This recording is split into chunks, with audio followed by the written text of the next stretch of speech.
Baik, langsung saja kita mulai acaranya. Sebelum kita masuk pada inti acara, saya akan membacakan CV dari narasumber terlebih dahulu. Nama Muizatus Saada SAG, tempat tanggal lahir Jombang, 5 Februari 1997, jenis kelamin perempuan, alamat lengkap Kauman Peterongan, RT 19 RW 2 Peterongan, Jombang, Jawa Timur. Agama Islam, nomor HP bisa dicatat barangkali nanti membutuhkan 081329899492. Email moizatus@gmail.com. Riwayat pendidikan formal MI Negeri Rejoso Darul Ulum Jombang, MTS Pus Darul Ulum Jombang, MA Unggulan Darul Ulum Jombang, S1 UIN Wali Songo Semarang. Pendidikan non formal Pondok Pesantren Darul Ulum Jombang, Pondok Pesantren Darul Falah di Songo Semarang, dan Lembaga Bimbingan Bahasa Al-Farisi Pare Kediri Jawa Timur. Pengalaman organisasi yang pertama, Lurah Pondok Pesantren Darul Falah di Songo tahun angkatan 2017 hingga 2018.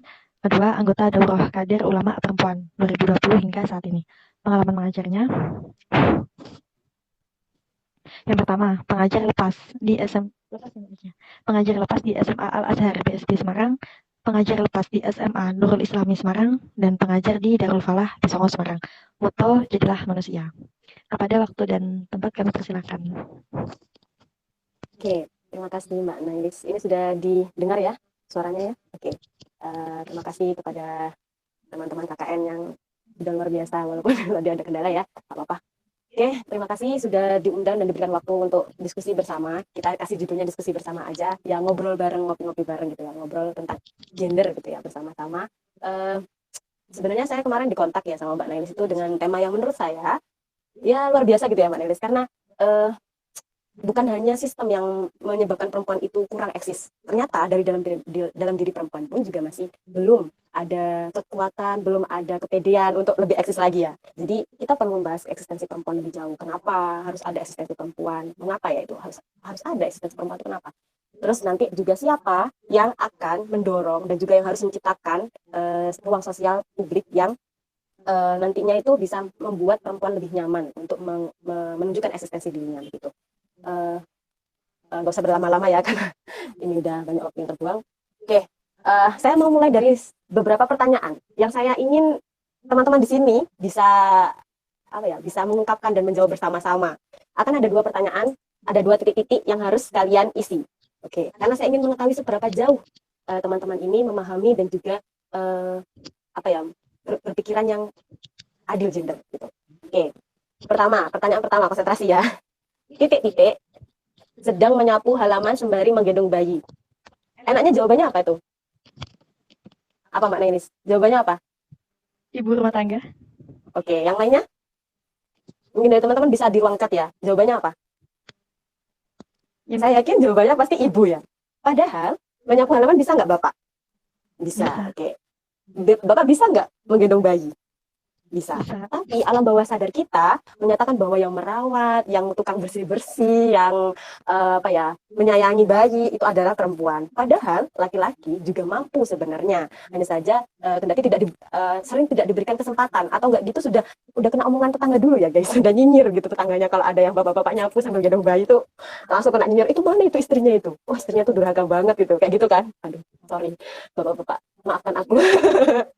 Sebenarnya punya kesempatan untuk itu, tapi ya itu tadi ruang sosial yang kurang mendukung. Perempuannya sendiri pun juga enggak nanti kena omongan tetangga, enggak padahal seorang bapak juga semestinya diberikan kesempatan untuk memberikan kasih sayangnya berupa menggendong bayi. Terus juga bapak-bapak juga perlu mengekspresikan dirinya untuk aku lo juga bersih dengan cara menyapu dan yang lainnya. Saya juga kasihan sebenarnya.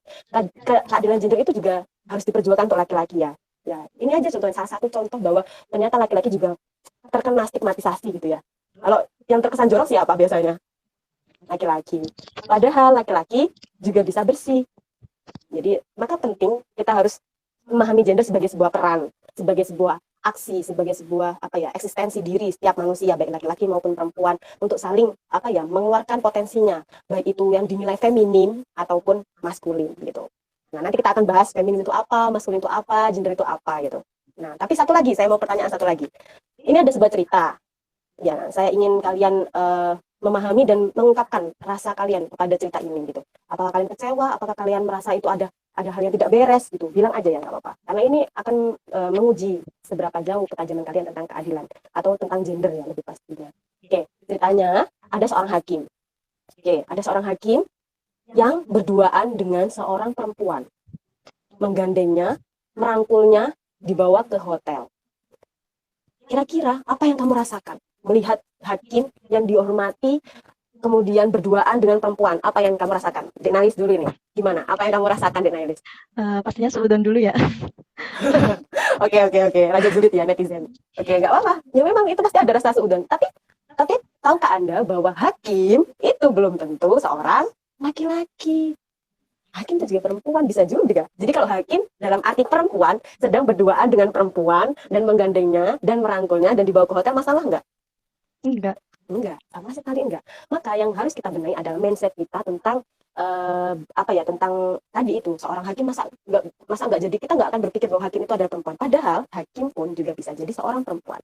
Maka hakim sebuah pekerjaan yang menuntut potensi. Perempuan ketika memiliki potensi juga mampu menjadi seorang hakim.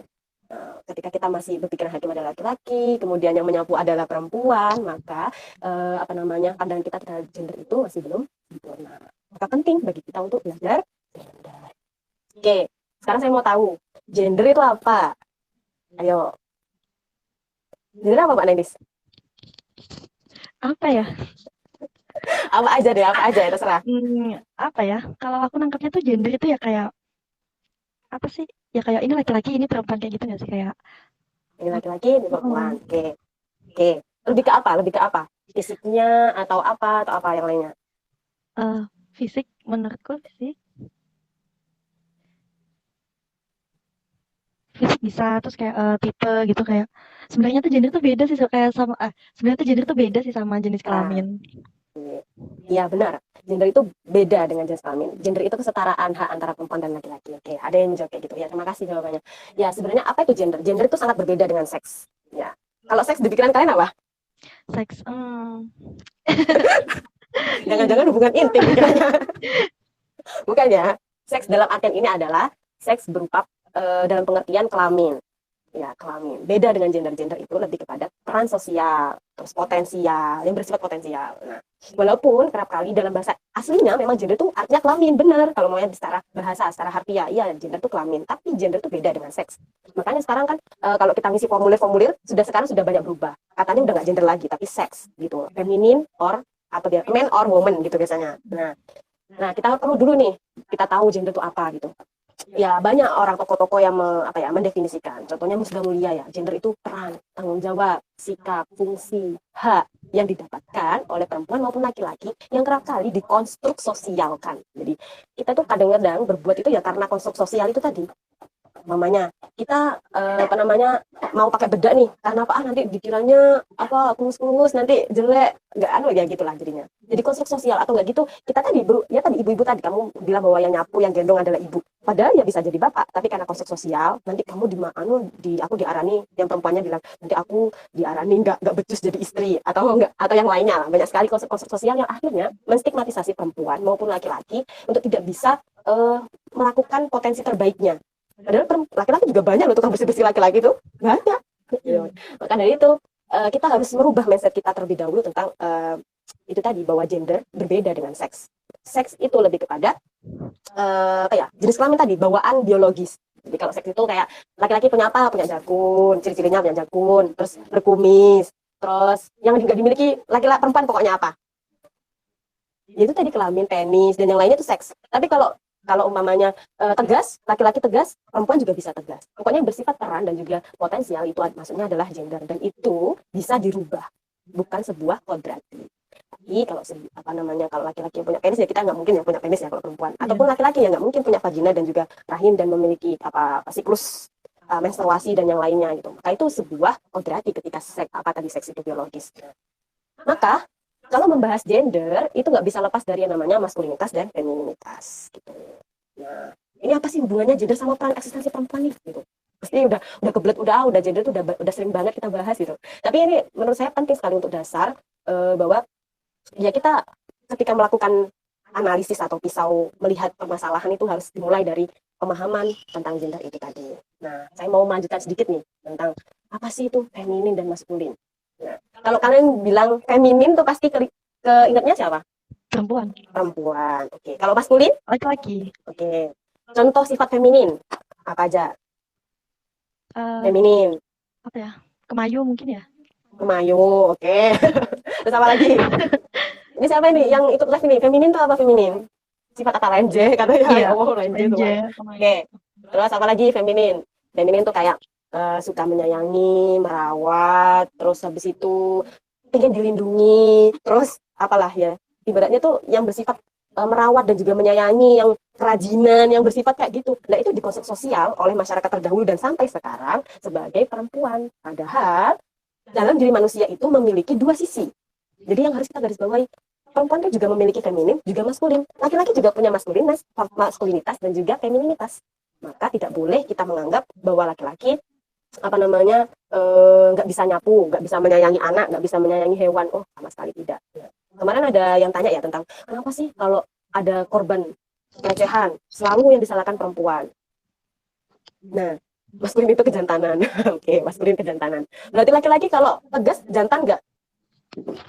Ya, tetap jantan. Padahal itu betina. Gimana dong? Jadi makna kejantanan itu ya apa ya ambigu ya untuk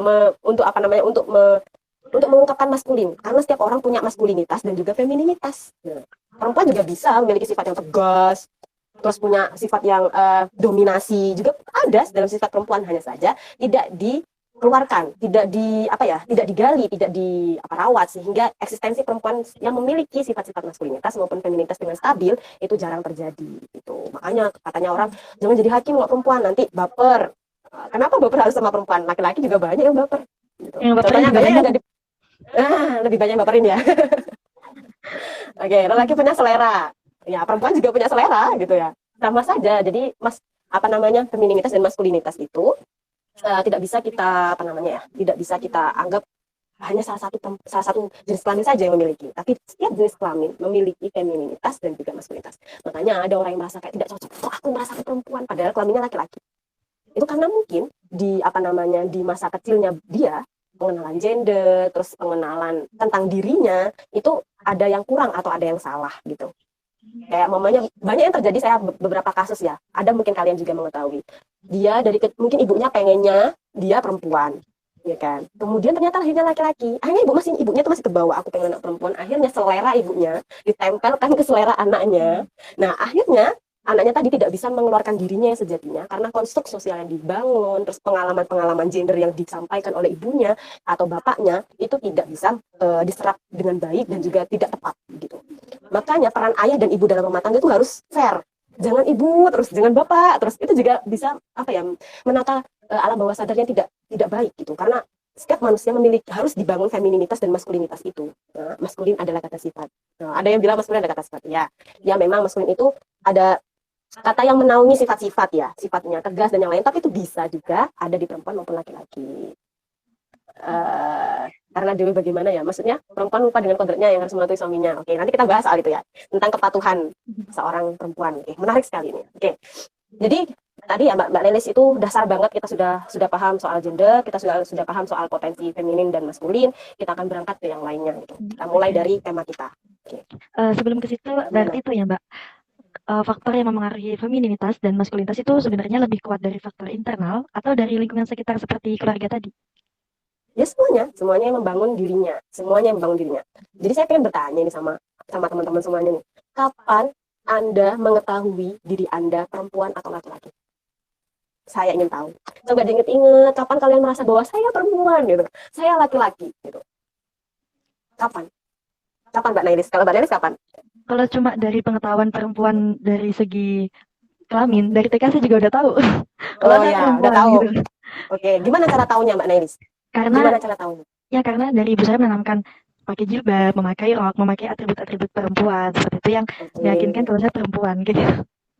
Ya biasanya memang orang tua memulai pengenalan atas seksnya atau atas apa yang dimiliki dirinya itu mulai dari pengenalan kelamin, yaitu kamu perempuan, kamu punya vagina, kamu pakainya bukan harus pakai rok ya, karena harus pakai rok itu nanti juga jatuhnya kepada stigmatisasi feminin tadi. Tapi pengenalannya harus kita lakukan adalah lebih kepada organ-organ. Jadi yang pertama harus kita tahu adalah organ-organ dan apa yang nanti biologis yang akan kita lalui sebagai seorang perempuan atau sebagai orang laki-laki.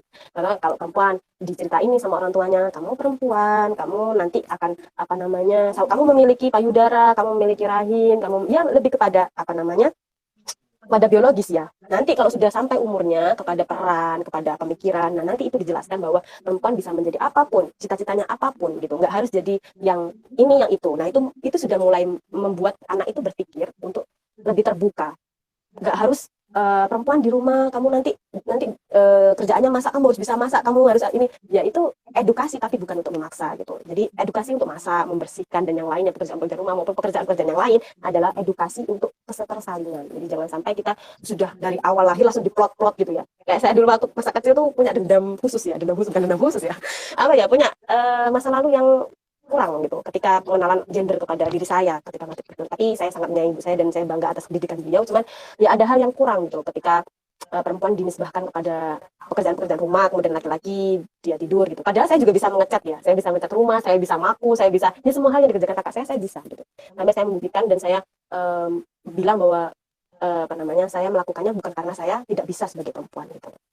Ya begitulah ya. Jadi yang harus kita tanamkan dari kecil adalah pengetahuan tentang biologis terlebih dahulu, kemudian keterbukaan atas potensi-potensi gender, mulai dari yang terkecil. Nah, itu akan membentuk pemikiran yang akhirnya membuat perempuan ataupun laki-laki mengeluarkan potensinya semaksimal mungkin gitu, yang dia miliki. Gitu. Oke, kita ke itu ya, ke tema ya. Oke, kenapa perempuan harus eksis dan kenapa harus diperjuangkan? Kenapanya? Mungkin dari teman-teman? Kenapa perempuan harus eksis? Kalau dari aku sendiri ya, karena aku menyangka bahwa perempuan itu juga bisa memiliki bakat atau potensi, bisa sukses juga seperti umumnya laki-laki gitu. Jadi tidak selalu dipandang perempuan tuh nggak bisa apa-apa kayak gitu. Oke, karena ada pembuktian ya. Ya sebenarnya tanpa pembuktian pun Al-Quran itu sudah menempatkan perempuan itu setara dan sudah dipercaya sebagai makhluk yang diberikan kepercayaan sebagai khalifah. Khalifah itu bukan hanya laki-laki loh ya. Perempuan juga di situ, walaupun gambarannya adalah Adam, tapi bukan berarti perempuan tidak memiliki kontribusi dan juga tidak memiliki kewajiban untuk menjadi khalifah fil ard. Bukan begitu ya. Perempuan juga memiliki kewajiban untuk mengoptimalkan potensinya untuk memberikan kemaslahatan seluas-luasnya. Ya, baik domestik maupun publik. Gitu. Kemaslahatan itu harus dibangun bersama-sama, bukan hanya laki-laki saja. Maka perampasan hak untuk belajar, perampasan hak untuk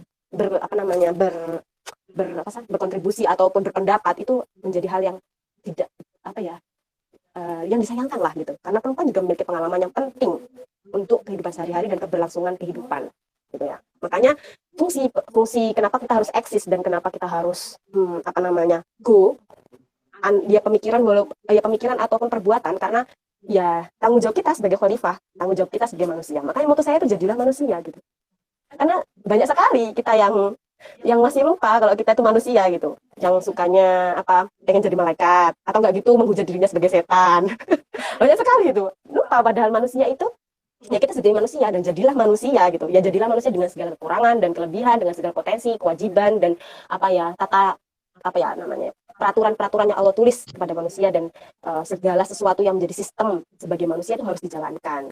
Terutama bagi perempuannya yang terlalu malu-malu, terlalu masih ada laki-laki, masih ada yang lain, masih ada yang lebih cocok ya, dan yang lainnya. Nah itu memang sifat yang sudah bertahun-tahun ya ditanamkan, jadi tidak mudah untuk merubahnya. Jadi kita harus bersama-sama. Lantas apakah eksistensi perempuan itu harus di publik? Ini saya juga sedikit agak keras ya ketika saya di DKUP, ini boleh cerita ya sedikit ya.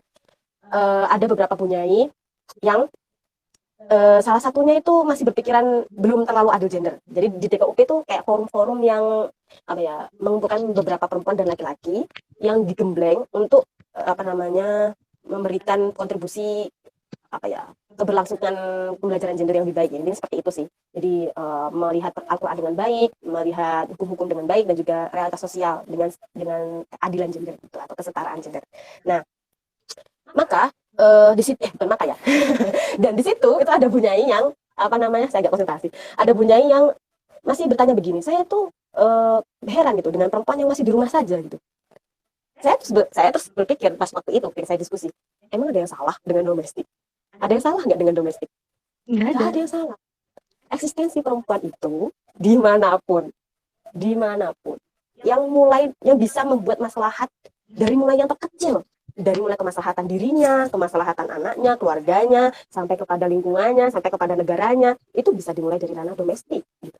Jadi saya lebih, kalau saya pribadi ya, lebih menilai Pak, tidak mengukur eksistensi perempuan ketika dia hanya ada di ruang publik, tapi eksistensi perempuan dimanapun dan sejauh mana manfaatnya itu yang menjadi tekaran dia eksis gitu.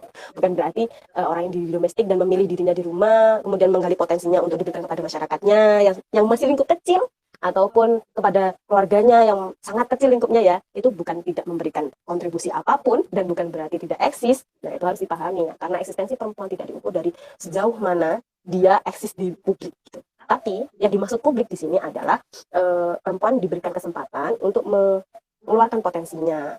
Jadi publik di sini tuh bukan berarti harus di medsos eksis, kemudian di apa namanya ya, di ruang-ruang yang apa namanya, yang selalu besar gitu ya di pikiran kita. Enggak, mulai dari yang terkecil pun juga menunjukkan eksistensi perempuan gitu. Jadi mulailah saja dari hal yang kamu bisa, dari hal yang terkecil yang kamu mampu. Nanti sampai pada kamu akan berpotensi untuk memberikan apa ya, kontribusi yang lebih besar, dimulai dari yang terkecil. Oke, tadi karena khalifah fil ard. Terus yang kedua, kenapa perempuan harus eksis? Karena kerap kali perempuan itu kehilangan dirinya. Oke, kamu sekarang kalau dipanggil sama tetanggamu, Mbak Nenglis, anaknya siapa? Anaknya Bapak Ibu lah. Enggak, kalau ditanyain, bin siapa? Binti siapa? Oh ya kayak gitu. Binti Purnomo kayak gitu. Ayo, Nah, pakai binti bapaknya ya? bawa nasab kayak gitu ya Masnya. Ya, binti bapaknya ya? Iya. Ya, oke. Kalau udah jadi istri, suaminya namanya Rifki gitu ya. Apa sih Rizky? Siapa sih namanya? Rifki ya. Suaminya namanya Rifki. Iya. Dipanggilnya gimana? Bu Rifki namanya. Bu Rifki gitu ya. Kamu kehilangan namamu sekali, kasihan gitu. Kalau nanti kamu anakmu TK gitu ya, nama kontak yang ada di guru TK apa? Anakmu namanya siapa ya? Nadia gitu ya. Terus siapa namanya? Mama Nadia gitu. Iya. Kasihan sekali anak dikenal sebagai Inggris ya. Nah itu makanya eksistensi perempuan tuh harus diperjuangkan gitu. Ya orang, ya saya rasa binti itu harus juga binti ibunya juga gitu, karena ibunya juga ikut merawat, juga mengandung dan yang lainnya gitu. Sangat apa namanya ya, sangat kurang adil menurut saya ketika hadis yang disebut-sebut adalah semua yang ditempelkan kepada laki-laki, termasuk ketika kita menjadi suami, menjadi istri, menjadi ibu, menjadi apapun di peran kita, itu semuanya hilang tentang diri kita. Nah, tenggelam. Makanya Simon, kalau kita belajar filsafat ya, Simon Behavior, apa sih bacanya ya, itulah Simon, aku baca Simon, seorang perempuan tapi filsafat ya, dia itu post feminis. Dan dia itu memiliki hubungan dengan Sartre gitu, yang bilang bahwa ada tingkat manusia yang di masa yang every formless authors, atau dia itu hanya ada untuk yang lainnya. Aduh, kayak ibarat makan soto itu kamu cuma kerupuk Mbak Nelis. Bukan nasinya, bukan sotonya gitu. Bukannya dituju orang untuk dibeli atau dituju orang untuk sebagai sesuatu yang berharga gitu. Kamu tuh hanya pelengkap gitu, hanya lian. Nah itu yang makanya kita harus menunjukkan eksistensi, karena kita jangan sampai dianggap sebagai objek semata, bukan hanya sebagai subjek gitu. Makanya perempuan seringkali mendapati stigmatisasi, marginalisasi, subordinasi gitu. Dan ini lengkap semakin subur di tengah budaya-budaya kita yang lebih patriarkis gitu. Walaupun sekarang sudah melembek ya patriarki. Saya lihat Indonesia banyak sekali yang sudah dipatriarki garis tengah ya, maksudnya yang bukan yang garis benar-benar garis yang ketat gitu, garis keras gitu, enggak, tapi sudah di pertengahan yang, tapi yang akhirnya juga masih ke laki-laki. Contohnya Mbak Nelis nih ditanyain suaminya, sayang nanti kita punya anak berapa nih, boleh kayak gitu. Terus Mbak Nelis bilang 2 aja gimana? Kalau suaminya bilang enggak 3 aja gitu, pasti Mbak Nelis masih ya udah deh. Padahal Mbak Nelis yang melahirkan, yang menyusui, yang hamil, tapi pengalaman perempuan kerap kali tidak dihargai dan juga tidak dipertimbangkan. Nah, budaya seperti itu masih banyak, dan ini nyangkut ya sama perempuan yang pertanyaan yang tadi ya. Perempuan lupa dengan kodratnya yang harus mematuhi suaminya. Terkadang kalau apa ini di Jawanya itu, di bahasa Jawanya itu sakit karena sakar PDW gitu ya maksudnya. Bagaimana ya Mbak? Oke, sakar PDW gitu. Sakar PDW itu maksudnya gimana? Oh, gini. Oke, saya memahami pertanyaannya. Tadi kan saya bilang tuh, ada aspek biologis yang dimiliki oleh laki-laki maupun perempuan. Sekarang saya mau tanya, aspek biologisnya perempuan apa aja? Memiliki apa aja Mbak Nelis? Memiliki memiliki proses payudara, ya, terus mengalami siklus menstruasi, terus siklus melahirkan. Ya, siklus melahirkan. Oke, tapi menyusui, melahirkan, menstruasi itu bukan perempuan sendirian. Proses yang harus dilalui bersama. Karena perempuan itu istimewanya, dia diberikan tanggung jawab yang ya sama luar biasanya dengan laki-laki ya. Kalau laki-laki dilala sistem reproduksinya itu lebih apa namanya ya, lebih tidak kompleks daripada perempuan, karena perempuan tuh unik ya Mas, kalau ngomongnya kita gali gitu. Head aja itu tiap orang beda, PMS-nya beda, kemudian ciri-ciri dan sakit yang dirasakan sebelum head dan juga pas melahirkan tuh beda. Jadi banyak sekali yang kita akhirnya meremehkan itu, alah gitu aja gitu, atau enggak gitu, oh orang yang itu juga enggak kayak gitu-gitu amat kok, kamu manja banget kayak gitu, dan yang lainnya itu eh, tidak boleh dipandaskan apa ya, tidak boleh dipandang sebelah mata hanya karena dia manja, enggak, karena bawaannya tuh beda tuh, karena ada hormon-hormon yang dimilikinya itu. Maka proses mulai dari menstruasi itu harus didukung oleh laki-laki, terutama dalam ranah rumah tangga ya. Contoh namanya pas lagi PMS nih, biasanya PMS tuh baru mau udur ya, baru mau udur biasanya itu ada yang namanya payudara kenceng lah, ada yang namanya perut sakit lah, ada yang namanya udah pengen marah-marah lah, nggak mood lah, kayak gitu diajakin. Nah, bukan berarti dia melalaikan tugas, ataupun bukan berarti dia tidak mau melaksanakan kewajibannya sebagai seorang istri gitu. Tapi dia sedang pada masa yang tidak mendukung untuk itu, dan harus dihargai sebagai seorang manusia yang memiliki keunikan, sebagai perempuan yang memiliki keunikan untuk diamanahi itu tadi, menstruasi dan yang lainnya. Maka harus dipahami, bukan berarti apa namanya membangkang ya, bukan berarti membangkang, tapi ketika memang lagi di masa itu ya dipahami gitu. Maka perempuan aja memahami apa namanya keinginan biologis laki-laki, tapi juga apalagi juga harus mengetahui bagaimana siklus biologis perempuan gitu. Dan masalah anak pun banyak laki-laki yang kayak apa ya, baru melahirkan udah disuruh ayo gitu. Nah itu juga harus dipertimbangkan, pengalaman-pengalaman perempuan harus dipertimbangkan, karena perempuan yang melahirkan pun bayangin aja loh, itu cuma 3 cm jadi bersenti-senti. Untuk melahirkan kepala bayi itu luar biasa hebat dan luar biasa sakit gitu. Itu belum sembuh, ibarat luka. Kalau kamu udah kering tuh, jahitannya udah kering tuh, yang ada di mana lah, ibarat kamu luka kena pisau aja lah, kena pisau dikit aja lah Mas gitu, dikit aja atau Mbak, itu kalau belum kering sempurna itu masih perih gitu ya, ibaratnya gitu. Makanya untuk anak, untuk hal-hal yang bersifat apa namanya kodrati yang dilalui perempuan itu harus ditanyakan pengalaman perempuan, gimana perasaanmu, kamu sudah siap belum, kamu ya didialogkan gitu. Nah lantas bagaimana perempuan yang lupa dengan kodratnya, contohnya mungkin itu ya, mungkin perempuan yang tidak mau menyusui karena apa namanya lebih mementingkan apa namanya karir atau dan yang lainnya. Sebenarnya itu bisa didialogkan ya, karena menyusui itu adalah pekerjaan ayah dan ibu, bukan hanya ibu. Karena menyusui itu butuh dukungan, karena menyusui itu ya itu tadi bukan hanya ayah, bukan hanya ibu, tapi ayah dan ibu. Oke, ya itu tadi banyak sekali kita ngomong soal itu ya. Tapi saya ingin teman-teman juga berpendapat gitu. Kenapa perempuan perlu eksis gitu di ranah publik? Dan mungkin ada pertanyaan sejauh ini, nanti saya akan lanjutkan dengan materi-materi yang lain. Tapi kayaknya kita perlu buka sesi pertanyaan atau diskusi dulu gitu biar lebih hidup. Ya, silakan Mbak Nelis, mungkin ada yang ditanyakan atau gimana? Ya baik, pemaparan yang sangat luar biasa nih dari Mbak narasumber. Jadi kemarin waktu kita buka polling Q&A itu kan banyak sekali pertanyaan-pertanyaan terkait tema tapi dari pertanyaan tersebut saya kira sudah lumayan terjawab dari diskusi yang sebelum ini. Pertanyaan yang masih belum terjawab diantaranya yang pertama itu gini Mbak, terkadang itu dengan adanya kesetaraan gender itu tuh kadang perempuan lupa dengan apa ya, kodratnya yang harus mematuhi suaminya gitu. Jadi kayak saking kayak jadi kayak ketusuk gitu loh Mbak. Dia sebenarnya memperjuangkan gender, tapi saking ingin memperjuangkannya malah lupa kodratnya kayak gitu. Ya, ya. Oke, satu-satu aja ya, saya kalau banyak lupa nanti. Oke. Ya tadi sebenarnya udah ke ini ya, ketanyakan tadi ya. Lupa. Ya itu berarti dia belum memahami gender seutuhnya. Berarti dia belum apa ya? Belum mempraktekkan gender yang benar-benar adil kepada dirinya dan juga orang lain gitu. Tapi itu juga perlu didalami lagi Mbak, kenapa dia kok begitu. Itu nggak bisa serta-merta gitu. Kalau kita menggunakan pisau gender itu harus personalitas gitu. Jadi nggak bisa kasus ini disamakan dengan kasus ini gitu, nggak bisa gitu. Karena apa namanya pemikiran gender orang itu beda-beda, terus masalah yang ditemui beda-beda, jadi tidak bisa. Tapi kan memang ada yang seperti itu, ya, lupa dengan kodratnya. Ya kita harus tanya dulu, apakah dia mengalami kesulitan dalam melakukan proses menyusui, mamanya. Apakah dia kesulitan dalam apa namanya mendidik anak itu bersama-sama ya? Jangan lupa mendidik anak itu bersama-sama. Karena mendidik anak itu laki-laki bisa mendidik nggak? Bisa. Itu adalah sebuah ketersalingan ya. Jadi jangan yang bikin orang sering ngomong nggak sesuai dengan kodratnya dan yang lain itu ya lebih kepada itu menjaga anak, mendidik anak itu laki-laki juga bisa ya, itu bersifat gender bukan seks, beda ya. Kalau gender itu bisa dipertukarkan, diketersalingankan. Jadi mamanya kamu yang jaga anak jam segini sampai segini ya, aku kerja dulu. Nanti malam aku gantian. Nah itu kan bisa.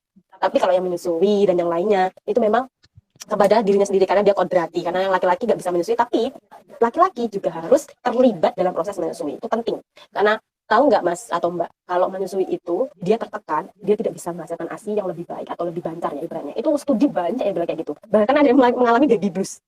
Ya, banyak itu karena proses menyusui yang tidak baik antara laki-laki dan ya ibu dan ayahnya tidak berkoalisi dengan baik gitu. Ya jadinya itu tadi proses menyusuinya tidak nyaman bagi siapapun, bagi anak, bagi suami dan juga yang lainnya. Maka menyusui itu bukan tugas laki-laki dan perempuan saja, tapi laki-laki dan perempuan dengan potensi yang dimilikinya. Kalau laki-lakinya bisa membuat nyaman ibunya, kemudian ibunya juga memberikan ASI yang baik pada anaknya, kemudian akhirnya itu bisa menjadi siklus yang baik dan sehat bagi semuanya. Banyak anak-anak yang akhirnya tidak mendapatkan hak ASI karena ya tadi itu tertekan ibunya dengan lainnya, dan psikologis yang kurang baik tidak dibangun oleh laki-laki. Jadi pernyataan perempuan tidak atau lupa dengan kodratnya itu harus ditelisik lebih jauh secara personal, baru dilihat dengan pisau gender apa yang salah gitu, gitu. Ketika itu memang perempuannya harus diberikan edukasi terhadap kodrat dan juga potensi, maka ya itu perlu juga. Karena tidak semua, karena gini ya, banyak orang yang menyalahgunakan konsep gender itu untuk akhirnya menunggangi gitu. Jadi gini, ibaratnya kalau kata siapa ya? Saya lupa, tokoh filsafat, Derrida, tokoh filsafat Derrida itu. Kita itu ada pada kehidupan yang saling mendominasi. Contoh ya, kalau saya bilang Mbak Nailis, hitam. Aku bilang hitam, berarti menafikan apa yang ada di pikiranmu. Hitam itu apa? Kegelapan. Padahal hitam itu nggak bisa terlihat gelap kalau nggak ada cerah, nggak ada terang ya. Bener, karena hidup itu selalu ada begitu ya, selalu ada ketersalingan yang itu tenggelam karena dominasi. Contoh ya, wanita cantik. Wanita yang cantik itu kebanyakan adalah konsep sosial yang pokoknya putih, terus yang molek gitu ya, yang kalem gitu ya. Itu perempuan cantik gitu. Tapi apakah perempuan yang hitam tidak cantik gitu? Enggak juga. Orang negro bilang orang cantik hitam. Jadi itu konsep yang tidak bisa dibuat tolak ukur. Dan di dunia itu pasti ada dominasi seperti itu. Dan kita jangan sampai terjebak pada dominasi yang mendominasi. Gimana sih? Yang dulunya awalnya kita tidak di bawah, kemudian kita menunggangi. Tidak seperti itu. Kita berjalan untuk setara, untuk adil, bukan untuk menunggangi. Ya, salah sekali ketika gender dibuat untuk alat menunggangi atau untuk alat mendiskreditkan laki-laki. Tidak seperti itu gitu. Karena gender itu membuka keadilan seluas-luasnya bagi laki-laki maupun perempuan gitu. Bukan hanya perempuan saja ya. Karena laki-laki itu sering juga loh Mbak kena stigmatisasi. Contoh ya, kalau ada perempuan tuh nangis di pinggir jalan, terus laki-lakinya berdiri. Apa yang kamu pikirkan? Laki-lakinya buat nangis perempuannya. Padahal belum tentu. Kasihan ya laki-laki juga ya. Kayaknya laki-laki juga perlu nih ada keadilan laki-laki gitu, perspektif gender gitu. Soalnya emang laki-laki selalu salah emang. Kasihan nih laki-laki selalu salah.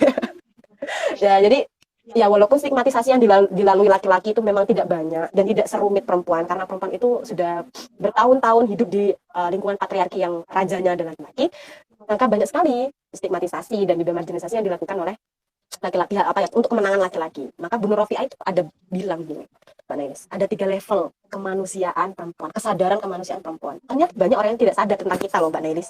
Banyak orang yang tidak sadar tentang kita adalah manusia. Sampai ada 3 level. Level yang pertama adalah terendah ini, kesadaran terendah. Manusia adalah laki-laki.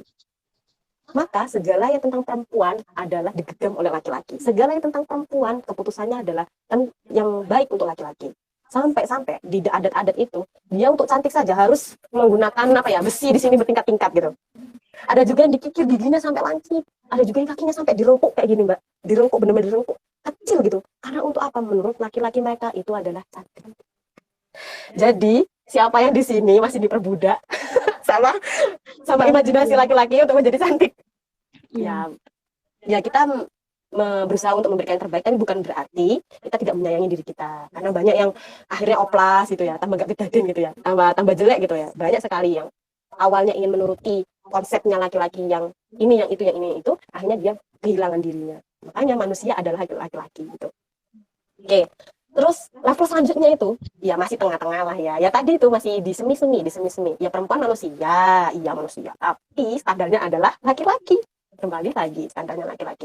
Jadi kalau mamanya perempuan rewel, apa sih kamu rewel gitu ya? Apa sih kamu gitu aja lemah? Apa sih kamu, padahal perempuan punya konsep biologisnya berbeda, konsep tubuh yang berbeda gitu. Jadi apa-apa yang kesempurnaan itu tidak sesuai dengan laki-laki, maka dianggap dianggap diremehkan gitu. Padahal ya perempuan dengan keunikannya itu berbeda dengan laki-laki gitu. Dan itu harus didengarkan gitu. Nah, kemudian barulah kesadaran yang paling tinggi adalah kesadaran bahwa perempuan adalah manusia, laki-laki adalah manusia, dua-duanya adalah subjek yang memiliki intelektual, keduanya adalah subjek yang memiliki potensi, kedua-duanya juga saling memberikan kontribusi karena sebagai khalifah fil ard. Nah, itu tadi barulah kita sampai pada keadilan yang sejahtera untuk gender dua-duanya itu, keadilan gender. Nah, itu masih level di situ. Itu Mbak Nailis. Mungkin ada yang lain? Gimana? Oh ya, berarti keberadaan partner kita itu sangat mempengaruhi perkembangan kita juga ya. Iya, jadi harus pintar-pintar milih partner nih yang paham tentang budaya patriarki dan semangat gendernya. Ya sebenarnya kalau kita mau survive gitu, ya sama siapapun gitu. Tapi ya itu tadi survive untuk survive untuk saling menimbulkan dialog yang itu tadi yang adil gitu. Kalau udah dialognya bagus, insya Allah akan bagus gitu ya. Nah, itu tadi salah satu hal yang menjadikan kenapa kita perempuan itu kurang eksis gitu. Kenapa harus eksis juga? Ada juga kalau kita hubungkan ya dengan hadis Rasulullah tentang la tusafirul mar'ati talatan ila jumahumin ya. Sebentar, saya agak lupa tepatnya hadisnya. Saya takut salah sebentar. La tusafirul mar'atu talatata ayamin illa ma'adi mahaumin. Itu Bukhari ya. Ketika kita melihat ini hanya sebagai konsep bahwa perempuan tergantung, menunggu, terus apa lagi? Dipimpin, kemudian diasuh, dilindungi, terus dikekang, karena konsep mahram, maka itu kurang benar. Jadi konsep mahram itu, kalau kita preteli salah satu-satu ya, la tusafiru, tidak berpergian perempuan, talata ayamin, ada yang juga berpendapat, bahkan 1 hari pun harus ada illa ma'adi mahramin itu, mahram itu sebagai konsep perlindungan. Konsep mahram itu, kalau kita telis lebih jauh, di asbab nuzulnya, terus konteks sosial yang ada pada saat itu, adalah konsep perlindungan. Maka, mahram itu bukan berarti harus ada laki-laki yang menemani kita, karena tidak semua perempuan memiliki mahram ya. Ya. Percaya nggak kalau tidak semua perempuan memiliki mahram? Ya. Karena di zaman sekarang itu banyak sekali juga ibu-ibu yang dilalah atau anak kecil yang sudah tidak mempunyai ayah, kemudian jauh dari paman dan yang lainnya. Maka konsep mahram hanya dimaknai pada laki-laki yang mendampingi itu sangat sulit gitu. Maka konsep perlindungan dan arti mahram itu harus diperlebar, harus diprogresifkan untuk menjadi sebuah konsep perlindungan yang lebih luas. Negara, masyarakat, sosial, termasuk teman-teman kita, lingkungan kita adalah mahram kita dalam artian konsep penjagaan kepada perempuan. Maka perempuan itu bisa memberikan eksistensi dirinya di ranah publik dengan nyaman gitu. Nah, sebenarnya pemerintah sudah mulai melek tentang kondisi-kondisi perempuan yang harus diperjuangkannya, karena ternyata saya baca artikel gitu, banyak sekali perempuan yang mendapat pelecehan di tempat kerja. Iya. Banyak ternyata di sekolah juga banyak, dan itu dilakukan oleh guru. Bukan hanya murid, kadang guru. Dan itu tidak memiliki power untuk melakukan tindakan perlawanan. Karena itu tadi, tidak ada ruang, tidak ada pendukung, tidak ada advokasi, tidak ada pelayanan hukumnya tadi itu. Dan mindset masyarakat kita yang masih menganggap bahwa ketika perempuan dilecehkan, maka perempuan yang salah. Padahal tidak. Kalau kita runtut ayat Al-Qur'annya, perintah untuk menutup aurat itu, yaghdudna min absarihinna, itu perempuan itu diawali oleh perintah laki-laki terlebih dahulu gitu. Jadi kalau urutannya di dalam Al-Qur'an itu laki-laki dulu menundukkan yaghdudna min absarihinna, baru ya ayuhan nisa, ya ayuhat agak lupa ayatnya. Intinya itu perempuan baru diperintahkan untuk memanjangkan jilbabnya, jalabihinna itu. Jadi prosesnya itu laki-laki menundukkan pandangan, baru perempuan juga memberikan cover untuk menutup dirinya gitu. Tapi bukan berarti menutup dirinya pun itu memutus potensi kejahatan, tidak.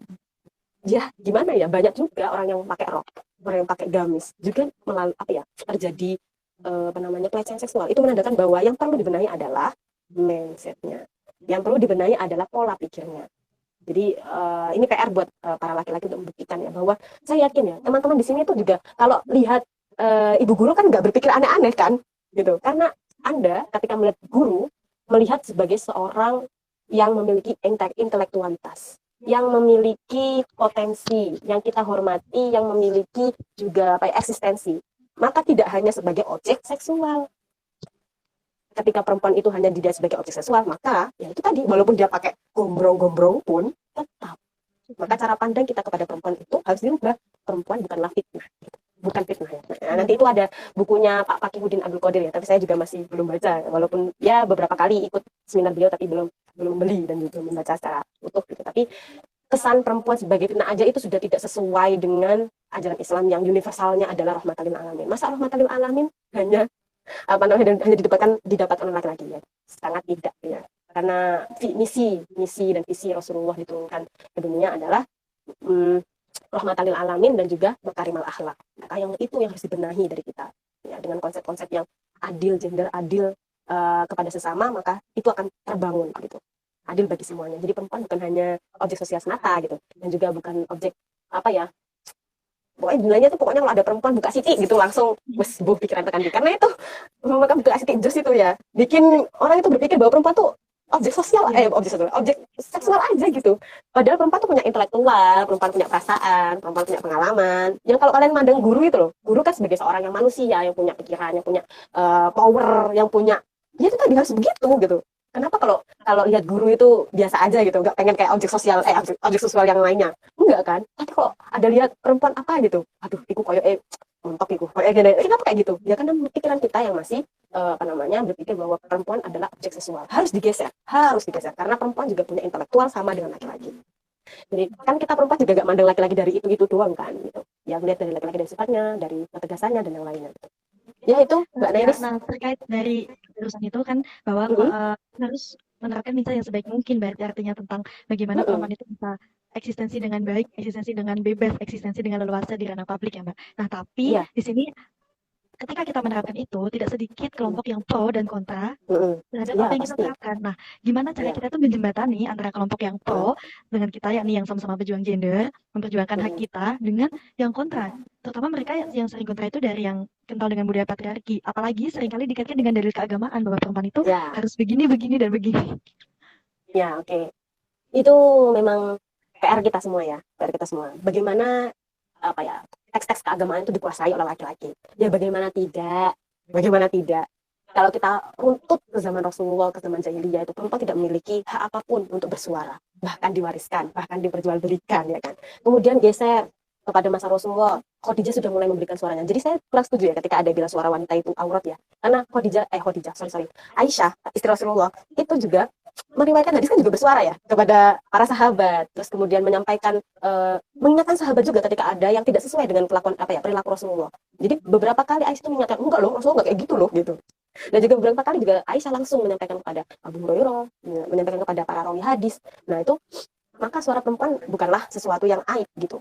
Nah tadi itu. Nah kembali lagi tadi bahas apa ya Mbak Nelis? Lupa tadi. Cara kita menjembatani dialog ya. Oke, ya pastinya dialog ya. Dialog harus sering mendialogkan. Jadi tafsir terhadap ayat-ayat perempuan itu masih banyak yang didominasi laki-laki ya, karena pada masa itu perempuan belum mendapatkan akses pendidikan yang baik, belum diberikan ruang untuk berkomentar, menceritakan pengalamannya. Maka kalau kita lihat ayat-ayat tentang perempuan tuh banyak yang nggak ditafsirkan gitu, banyak yang tidak dirinci. Contoh tentang hamaluhu wahnan ala wahnin wa fisaluhu fi amain dan yang lain, aniskuri wal walid, itu tidak banyak ditafsirkan sebagai pengalaman perempuan. Saya pernah mencari gitu tafsir-tafsirnya. Itu ternyata mereka para penafsir atau bari dan yang lainnya, kasir, pokoknya tafsir klasik itu lebih kepada cerita tuntunan berbakti kepada orang tua, tapi tidak menceritakan kenapa harus begitu dari segi pengalaman perempuan. Ya karena perempuan tadi itu melalui proses lahiran, menyusui yang luar biasa hebatnya, yang luar biasa beratnya, wahnan ala wahnin, itu harus dijelaskan. Nah, itu tadi. Makanya kita harus menunjukkan eksistensi bukan hanya pada eksis yang selfie narsis gitu, bukan ya. Eksis dalam artian itu kita mulai menceritakan pengalaman kita, mulai untuk memberikan kontribusi dalam hal-hal pengambilan keputusan. Karena penting. Ada kasus, cerita aja ya, ada kasus tentang sebuah daerah yang ingin membangun jalan pintas gitu, dan di situ ada aliran air. Ibu-ibu di situ udah bilang, jangan di situ, jangan aspal itu jalan gitu, jangan dipotong karena itu tempat air itu mengalir gitu. Tapi tidak didengar karena pikiran laki-laki, carane nek mau melaku kita carane ben aku nek kerja mangkate gasik gitu. Tapi tidak memikirkan bahwa perempuan yang di rumah biasanya membutuhkan air untuk masak, untuk mandi. Siapa yang dimarahin kalau nggak ada kopi di atas meja? Gitu. Padahal itu tadi laki-laki nggak mikir sampai situ gitu. Kalau perempuan tuh mikir sampai situ ya. Jadi perlu, sangat perlu ketika kegiatan RT, kegiatan keputusan apapun itu perempuan dilibatkan, bukan hanya sebagai konsumsi. Mesti urusannya tuh makanan aja. Tapi kalau udah ngomong tentang ini tuh gini, pengalamannya perempuan memperhitungkan tuh juga perlu gitu. Karena perempuan itu dengan kasih sayang, dengan kepekaannya terhadap kebutuhannya itu sehari-hari itu memiliki cari apa ya, cara pandang yang ada nggak dimiliki oleh laki-laki. Maka penting sekali kita untuk terus memperjuangkan suara kita, pengalaman kita, walaupun kadang orang bilang alah cerewet gitu, ya nggak cerewet gitu. Cerewetnya kita itu memiliki pengalaman, dan masaknya kita itu adalah karya. Kalau saya apa namanya, saya bahasakan ya, kalau laki-laki kan kalau kerja dapat uang tuh karyanya dia. Nah, sebenarnya kita masak itu juga berkarya. Masalahnya masak juga perlu gimana ya garamnya biar pas, gimana ya rasanya biar pas, itu juga berkarya gitu. Makanya apa tadi pertanyaannya ya.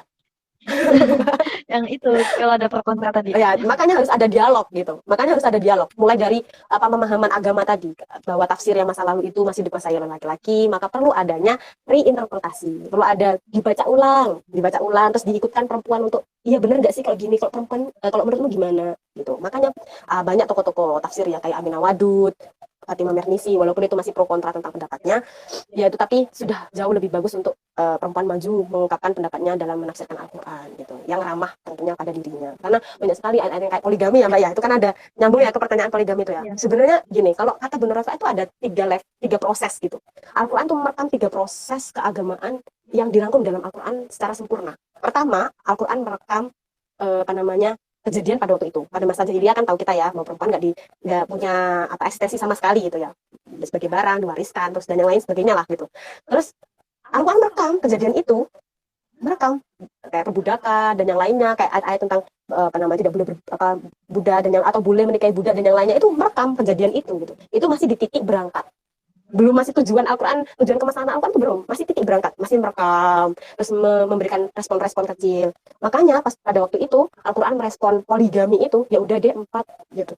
Bahasanya tuh 4 itu udah progres sekali pada masa itu untuk menanggulangi doyan poligaminya orang jahiliyah gitu ya. Karena itu 10 sampai berapa udah nggak ngitung gitu kan poligaminya. Nah, tapi juga dengan catatan semangat untuk menyantuni anak yatim. Jangan lupa wa in khiftum itu. Jangan lupa juga kalau kalian takut tidak adil, wa in khiftum alla ta'dilu ya fawahidatan gitu. Nah, untuk menjembatani respon sosial yang masih kental poligami, maka Al-Quran menjawab itu tadi. Nah, itu masih di titik antara. Masih belum tujuan utama loh. Masih di titik antara. Iya boleh nih 4 dengan syarat adil gitu. Dengan syarat itu tadi sebab nuzulnya adalah menyantuni janda, menyantuni anak yatim gitu. Karena yang dimilikinya adalah janda-janda pada konteks itu ya. Kemudian itu masih titik antara itu. Tapi tujuan akhirnya apa? Monogami. 1. Terbukti apa? Di ayat di ayat berapa selanjutnya ya, di ayat 31 kalau nggak salah, itu juga dijelaskan bahwa laki-laki itu di Surah An-Nisa ya, dicoba dibuka nanti ada, itu menjelaskan bahwa kesulitan melakukan poligami itu. Nah, dan di situ juga ada wa iya tafarraqo yughnimullahu min fadli. Bahkan di situ ada anjuran untuk cerai, bukan anjuran ya, tapi ketika memang kepepet loh, tidak menemukan solusi gitu. Ya maka wa iya tafarraqo yughnimullah, maka Allah tuh memberikan kepercayaan bahwa ketika kamu memang berpisah, yughnimullah gitu. Allah akan memberikan kamu kekayaan yang menyembadani kamu gitu lah. Ada ketakutan itu. Nah, kalau sekarang orang poligami itu kan karena seksual, karena pengen yang lebih enak, yang lebih muda, yang lebih fresh, yang lebih ya pokoknya begitulah, sesuai dengan hasratnya gitu. Tapi lupa dengan pesan itu tadi. Maka tujuan Islam itu sebenarnya adalah monogami ketika kita praktekkan dalam tadi itu. Mulai dari titik berangkat merespon masyarakat jahiliyah, kemudian di titik antara Allah meresponnya dengan Al-Quran itu tadi, boleh sampai 4 gitu. Sampai pada pesan bahwa kamu tuh gak kuat mau adil gitu. Dan sampai ada di sampingnya di ayat selanjutnya wa iya tafarraqo yughnimullah gitu. Nah, maka yang harus kita pahami ketika terjadi pro kontra itu adalah ayo kita reinterpretasi lagi, ayo kita dialogkan lagi keagamaan atau dasar-dasar yang selama ini dikuasai oleh laki-laki cara pandangnya. Tapi saya bilang bukan berarti bilang itu salah ya, tapi mungkin pengalaman perempuan itu harus ditampilkan untuk menjadikan kemaslahatan yang lebih besar. Maka dialog itu ada kunci penting untuk menghadapi orang-orang yang masih berpikiran patriarki gitu. Oke, nah berkaitan dengan dialog nih Ustazah. Nah, seringkali tuh perempuan merasa bahwa ketika dia dialog itu tadi, dia kan merasa tidak dipercaya, sehingga dia tuh kayak pesimis gitu. Bagaimana sih ketika saya bicara tuh orang kan pada percaya gitu, karena posisi dia sebagai perempuan gitu. Menumbuhkan optimisme itu loh, gimana gitu. Oke, menumbuhkan optimisme dalam eksistensi. Ya itu penting karena ya itu tadi harus potensinya perempuan harus digali. PR perempuan itu adalah mengeluarkan potensi yang terbaik mereka dengan cara sekolah, diskusi, kemudian berbagi pengalaman, kemudian ya itu tadi dengan mengolah potensi-potensinya, maka dia harus menunjukkan bahwa dirinya adalah bukan sebuah ya, seorang manusia yang intelek, yang dihargai pemikirannya, yang dihargai pengalamannya karena tadi itu peran dia yang juga seorang yang tidak bisa diremehkan gitu. Jadi jangan sampai kita hanya dipandang sebagai objek seksual karena kita tidak memberikan kontribusi atau peran gitu. Ya seharusnya itu PR bersama ya Mbak ya, karena ya memang dari diri perempuan sendiri itu ya dia punya PR besar untuk mengembangkan potensinya, tapi PR besarnya adalah yaitu tadi ruang lingkupnya itu kayak pendidikan yang mudah, kemudian masyarakat yang aman sama perempuan. Contohnya kalau perempuan mungkin lesnya sampai malam gitu ya, dijaga bukan malah digodain gitu ya. Ya itu banyak sekali itu ya. Nah, jadi itu tadi kalau mamanya ingin melahirkan perempuan-perempuan yang bisa memberikan kontribusi, itu harus bersama-sama gitu. Laki-laki dan perempuan menciptakan ruang yang ramah pada perempuan. Kalau pengen punya istri yang bisa menjalankan peran dengan baik di domestik maupun publik, dia harus menciptakan ruang publik yang juga ramah. Contohnya ada ruang laktasi, ada cuti melahirkan, ada cuti yang sakit, yang menstruasi dan yang lainnya itu. Nah, itu ada cuti itu. Maka perempuan bisa lebih nyaman untuk menunjukkan eksistensinya, bisa lebih nyaman untuk melakukan kewajiban-kewajibannya, sehingga tidak terjadi beban ganda. Ya, karena perempuan harus kesana kesini sendirian gitu. Jadi perlu dukungan dari pihak internal juga eksternal gitu Mbak. Karena terkait dengan perjuangan kesetaraan gender ini, kalau kita memperjuangkan gender itu sama dengan kita beremansipasi atau maksudnya emansipasi dengan memperjuangkan gender itu sama apa tidak sih Ustazah artinya? Soalnya banyak emansipasi itu kayak kalau saya belum baca banyak tentang itu ya, tapi kalau yang saya pandang emansipasi itu lebih kepada kita sedang tertekan, kita sedang bobrok gitu, tidak dianggap apa-apa, terus kita memperjuangkan gitu, seakan-akan kita tidak diberikan ruang sama sekali gitu. Tapi kalau memperjuangkan gender itu ya bisa disebut juga emansipasi, tapi penderitaannya gimana ya, kan emang ini istilah ini kan dari barat gitu ya, maksudnya kayak feminis dan yang lain-lainnya, gerakan-gerakan itu sebenarnya itu memang lahirnya di barat, tapi rohnya sebenarnya Islam sudah punya gitu. Jadi yang perlu diperjuangkan itu sebenarnya bukan untuk menjadi mengguguri tadi. Kalau emansipasi kan tujuan yang saya tahu ya. Kalau yang saya tahu itu setara dalam artian yang punya potensi yang bukan potensi ya. Setara itu dalam artian sama, tapi bukan adil. Tapi kalau yang kita berjuangkan sekarang adalah keadilan yang membuat maslahat lebih jauh gitu. Jadi kalau emansipasi itu akhirnya jatuhnya itu lebih kepada perempuan yang tidak bersuara maka dia salah, perempuan yang tidak, ya lebih kepada itu sih kalau aku yang memandangnya ya, tapi saya juga belum belajar jauh tentang emansipasi dan secara bahasa dan juga pengalaman, tapi sependek yang saya tahu kita sedang berjuang untuk keadilannya gitu. Keadilan tuh, kesetaraan tuh bukan berarti sama, tapi berjalan sesuai dengan potensi yang dimiliki dan saling mendukung untuk tumbuh bersama gitu. Nah, gitulah intinya Mbak. Oke, nah terus ketika kita memperjuangkan gender itu kan kadang perempuan itu kan suka overthinking ya Ustazah. Dia tuh kayak gini, gimana sih memperjuangkan gender antara perempuan dan laki-laki, sedangkan sesama perempuan aja itu terkadang bahkan sering itu saling menjatuhkan satu sama lain begitu Ustazah. Iya makanya itu kita mulai harus dari kita, terus sebagai perempuan dulu diajak diskusi, karena ya gimana ya, ini adalah buah konstruksi sosial yang bertahun-tahun, berabad-abad gitu.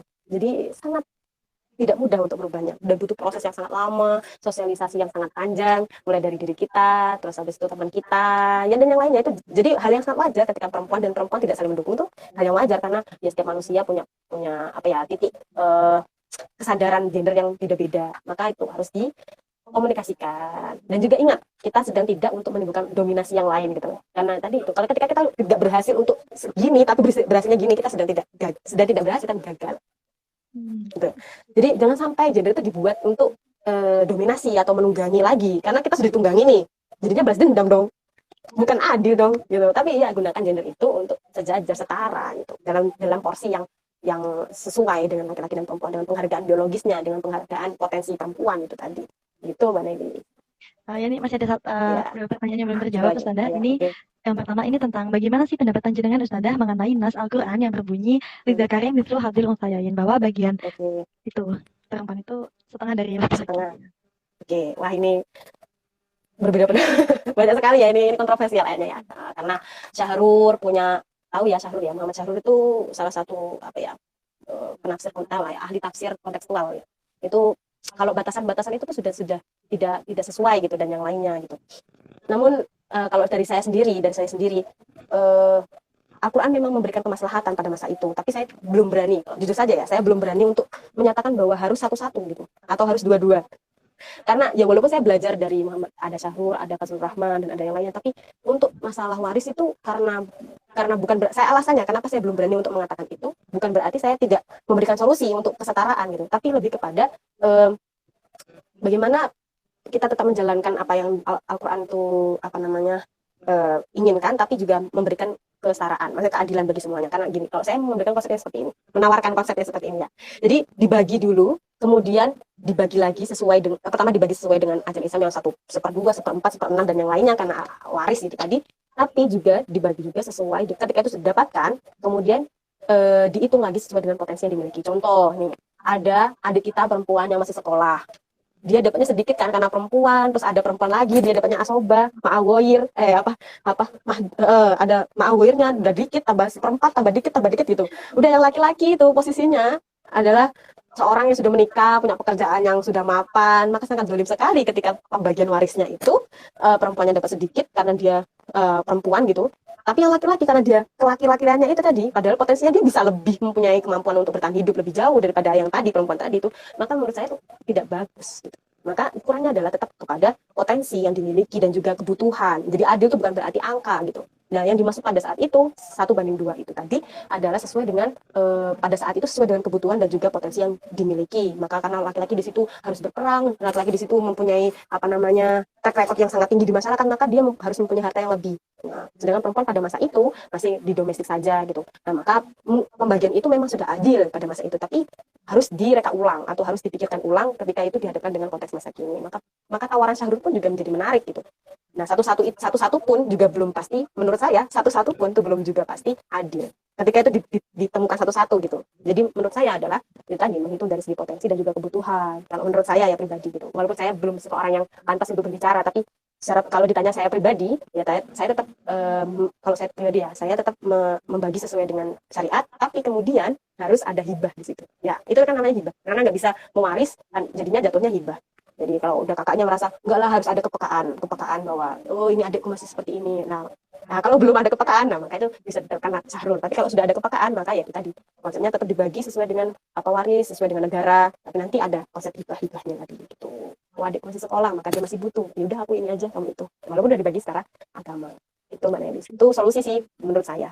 Jadi intinya harus diteliti lebih lanjut lagi ya terkait itu ya Ustazah. Iya, harus dilihat konteksnya juga. Nggak bisa satu-satu, juga nggak bisa 2-1, juga nggak bisa 3-1, ya tergantung dari itu tadi kebutuhan. Kalau menurut saya tuh kebutuhan tuh perlu dipertimbangkan soal waris ya. Ya karena itu tadi bukan hanya soal laki-laki dan perempuan, tapi potensi yang dimiliki. Ya jadi emang benar-benar ya saya afirmasi Ustazah. Jadi emang benar-benar kan kadang ada orang yang terlalu menelan mentah-mentah sebuah dalil kayak gitu kan. Tanpa mereka tahu dari berbagai sudut pandang kayak gitu. Jadi seakan-akan ya karena ketakutan gitu Mbak. Ya. Kayak dari semua pertanyaan sebenarnya sudah terjawab semua. Masih ada satu pertanyaan terakhir nih Ustazah di live ini. Sebagai manusia itu kan ada 2 tugas secara umum ya Ustazah di bumi. Yang pertama itu kan sebagai hamba dan yang kedua itu sebagai khalifah di bumi. Nah, posisi laki-laki dan perempuan sebagai hamba dan khalifah di bumi itu apakah takarannya sama Ustazah? Gitu. Apakah laki-laki lebih ke khalifahnya, perempuan lebih ke hambanya atau bagaimana gitu Ustazah? Oke. Ya sama. Karena man amila sholihat min dzakarin aw untha wa huwa mu'minun falanuhyiyannahu hayatan thayyibah gitu kan. Atau enggak gitu ada juga man amila sholihat min dzakarin wa untha wa huwa mu'minun dimasukkan kepada apa ya wala yudlamu nakiro. Ada itu saya karena ini laptopnya enggak ada ya tadi hilang. Jadi sebenarnya Al-Qur'an tuh sudah menjawab tugas perempuan dan laki-laki gitu. Toh juga Allah menyebutkan perintah ibadah pun itu secara universal, dipunya itu manusia gitu. Ya kan? Wa ma khalaqtul jinna wal insa illa liya'budun. Enggak ada wa ma khalaqtul rijal wan nisa apa-apa enggak ada tuh. Ya. Secara tekstual saja sudah terlihat gitu bahwa semua keduanya tuh memiliki potensi dan juga kewajiban yang sama sebagai hamba dan juga sebagai manusia khalifah fil ardh. Keduanya berjuang. Makanya menjaga alam, terus menstabilkan sosial dan menjaga kesejahteraan itu juga tugas berdua gitu, laki-laki dan perempuan gitu sebagai khalifah fil ardh, bukan berarti satu-satu gitu. Jadi tidak ada yang namanya diskriminasi, apalagi soal itu ya pahala ya. Banyak kan yang menggaung-gaungkan nanti di neraka, banyaknya isinya perempuan gitu. Iya benar-benar. Emang udah pernah vacation ke neraka? Study tour mungkin sudah. Ya udah. Nah ya itu memang gimana ya, hadis yang sering kita dengar. Ya memang itu kalau nggak salah itu berasal dari apa namanya Rasulullah yang saya agak lupa ya judulnya ya. Tapi itu kalau kita tarik secara garis universalnya, Islam itu sudah tidak mungkin gitu. Man amila sholihan min dzakarin aw untha min dzakarin aw untha wa huwa mu'minun falanuhyiyannahum hayatan thayyibah. Itu aja dijanjikan sama Allah. Barang siapa yang berbuat baik itu, laki-laki dan perempuan, dan dia mukmin, maka diberikan kehidupan yang baik. Laki-laki dan perempuan loh ya.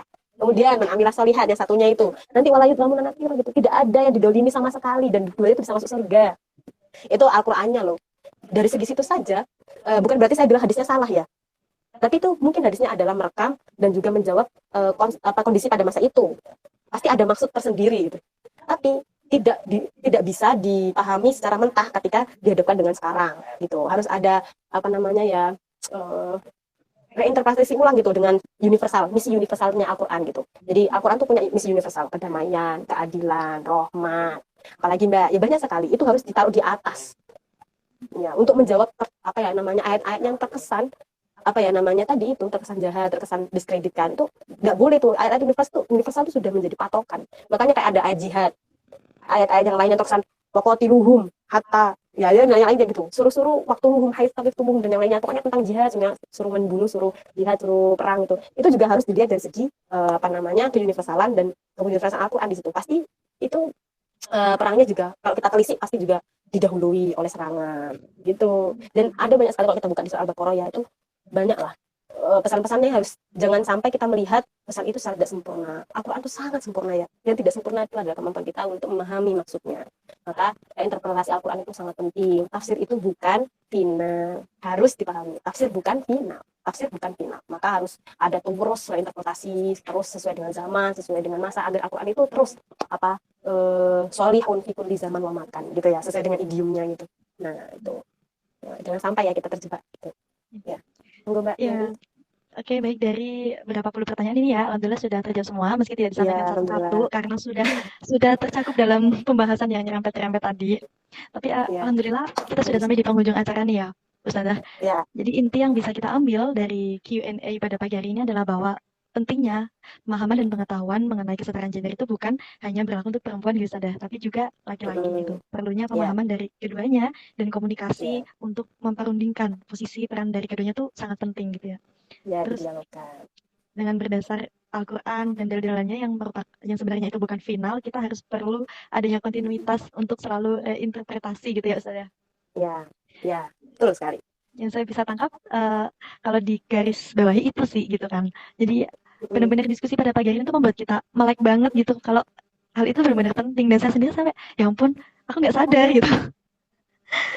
Ya saya juga kadang mabuk ya, nggak sadar gitu ya. Kadang laki-laki tuh gini ya, karena saya sok-sokan gitu apa namanya, sok gender gitu. Jadi dia tuh kadang malah ketimpangan ke laki-laki gitu. Saya juga masih ini, karena itu perlu diasah ya Mbak. Karena itu perlu diasah dan perlu kacamata gender itu perlu terus diasah. Karena kalau nggak gitu nggak peka, akhirnya malah salah gitu. Ya akhirnya cenderung menunggangi tadi pertanyaan. Ya, baik, terima kasih. Kami aturkan kepada Ustazah Maizatus Saadah selaku narasumber pada pagi hari ini dengan penyampaian ilmunya yang sangat luar biasa. Semoga dari penyampaian panjenengan dapat bermanfaat dan nantinya dapat membawa perubahan bagi kita dalam memperjuangkan kesetaraan gender ini. Amin. Kita berjuang bersama-sama. Iya. Baik laki-laki maupun perempuan. Ayo laki-laki, kalian harus menjadi garda terdepan juga ini soalnya. Kita butuh dukungan kalian gitu ya. Ya benar ini. Kita harus berjuang bersama. Bukan hanya untuk eksistensi perempuan saja, tapi eksistensi kita semua sebagai manusia dan tugas kita sebagai khalifah gitu. Iya, benar. Karena kalau kita berjuang sendiri tanpa didukung laki-laki pun juga berat ya, Ustazah, kalau berjuang sendirian tuh. Enggak sih sebenarnya. Ya mungkin itu aja ya apa namanya karena kita tidak terbiasa sendiri aja gitu ya. Kalau mamanya udah terbiasa jomblo juga nggak apa-apa. Banyak yang jomblo ya, tapi bisa memberikan kontribusi. Santai Mbak Nelis. Ya jodoh itu dijemput ya Mbak Nelis, dijemput aja. Kalau nggak datang dijemput aja gitu. Nggak apa-apa, nggak usah ini, nggak usah nunggu lama gitu. Karena perempuan tuh kebiasaan menunggu. Kemudian akhirnya di PHP-in kan kasihan. Mending langsung dijemput aja gitu. Sekalian jelas gitu loh. Ya gitu.